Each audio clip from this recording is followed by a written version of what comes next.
Halo, di kesempatan kali ini aku mau menjelaskan atau bercerita tentang 5 tahap kreatif proses yang aku lalui selama produksi film The Sleepwalker. Pertama-tama, aku mau memperkenalkan diri terlebih dahulu.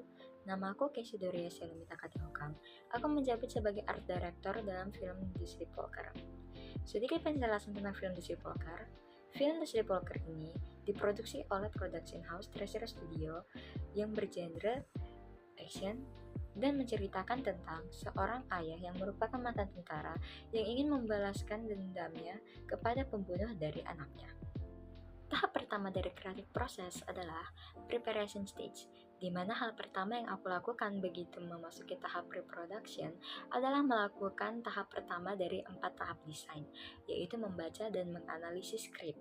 Dari skrip yang aku baca, aku meng-breakdown dan meng-highlight skrip tersebut dengan warna-warna tertentu untuk memberikan tanda apa saja artistik yang dibutuhkan. Kemudian, dari highlight itu, aku membuat list dan menghitung berapa budget yang diperlukan untuk memperoleh semua artistik tersebut. Memasuki tahap kedua, yaitu incubation stage, di mana semua yang kulakukan di preparation stage kudiamkan dahulu tetap seperti itu untuk sementara. Pada incubation stage ini, hal yang kulakukan adalah mencari ide-ide untuk menyempurnakan artistik yang sudah di breakdown sebelumnya pada tahap preparation stage. Aku mengeksplorasi ide dengan cara mencari inspirasi di media sosial atau mungkin di toko online. Tapi kalau aku merasa kurang cukup, aku mencari inspirasi dengan cara jalan-jalan untuk menjernihkan pikiran sejenak. Aku juga sempat mencari referensi dengan cara menonton film yang ceritanya sedikit mirip dengan film The Sleepwalker. Setelah melalui incubation stage, saatnya memasuki tahap ketiga dari creative process, yaitu illumination stage, yang dimana akhirnya aku mendapatkan beberapa ide dan referensi yang bisa digunakan untuk film The Sleepwalker, seperti bagaimana membuat demi props, atau bagaimana desain setting yang akan digunakan. Beberapa properti ada yang dibeli di toko online, ada yang dibeli di toko langsung, tapi ada juga yang hanya membeli bahan-bahannya saja dan harus membuat properti itu sendiri. Sedangkan untuk desain settingnya langsung aku kerjakan di SketchUp. Untuk wardrobe dan makeup, aku tidak perlu repot lagi untuk mencari atau membeli karena untuk wardrobe memang sudah dimiliki oleh para aktor, sedangkan untuk makeup sudah dimiliki oleh makeup artist yang merupakan kru eksternal.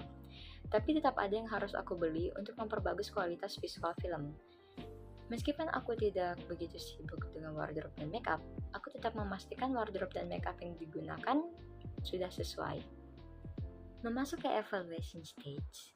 Sebelum memang semua artistik dipastikan akan muncul dalam film, aku beberapa kali mempertanyakan pada diri sendiri, apakah artistik yang aku siapkan sudah tepat? Apakah ideku bagus? Atau apakah hasil karyaku sesuai dengan apa yang orang lain ingin lihat? Pertanyaan-pertanyaan tersebut sering kutanyakan pada diriku sendiri. Kemudian jawaban yang bisa aku pikirkan beberapa kali juga berubah. Meskipun lebih sering aku berpikir bahwa tidak ada ide yang lebih cocok lagi untuk film ini. Tentu saja mempertanyakan diri sendiri tidak cukup. Aku juga bertanya atau meminta pendapat pada beberapa orang agar bisa mendapatkan kritikan dan saran. Beberapa orang tersebut tidak hanya dari teman-teman yang berjurusan film saja, tapi aku juga menanyakan kepada teman-teman di luar jurusan film. Beberapa memang ada yang sedikit mengkritik dan memberikan saran, tapi ada juga yang merasa bahwa ideku sudah tepat. Mendengar beberapa pendapat menurutku sangat penting untuk perkembangan diri. Memasuki tahap terakhir dari 5 tahap kreatif proses, yaitu implementation stage. Semua artistik yang aku siapkan di tahap pre-production siap untuk dipakai syuting. Pada hari syuting, aku memastikan semua artistik sudah berada di tempatnya. Aku dan tim artku juga siap siaga kalau kami dibutuhkan. Bahkan dari lokasi 1, kami langsung berpindah ke lokasi keempat agar kami bisa segera mempersiapkan artistik yang di lokasi tersebut. Karena di lokasi 2 dan 3 kami tidak begitu diperlukan, hanya make up artis saja. Kami mempersiapkan artistik di lokasi keempat dari siang hingga malam. Tapi sayang sekali ketika syuting ada kendala yang membuat beberapa artistik tidak terpakai dan membuat aku sedih. Tapi tidak mengapa, karena aku cukup puas dengan hasil produksi film The Sleepwalker. Kemudian untuk pasca produksi, aku menghitung budget lagi dan mengembalikan barang-barang yang dipinjam dalam keadaan semula. Itu dia visual jurnal dari 5 tahap kreatif proses yang aku lalui selama produksi film The Sleepwalker. Terima kasih ya.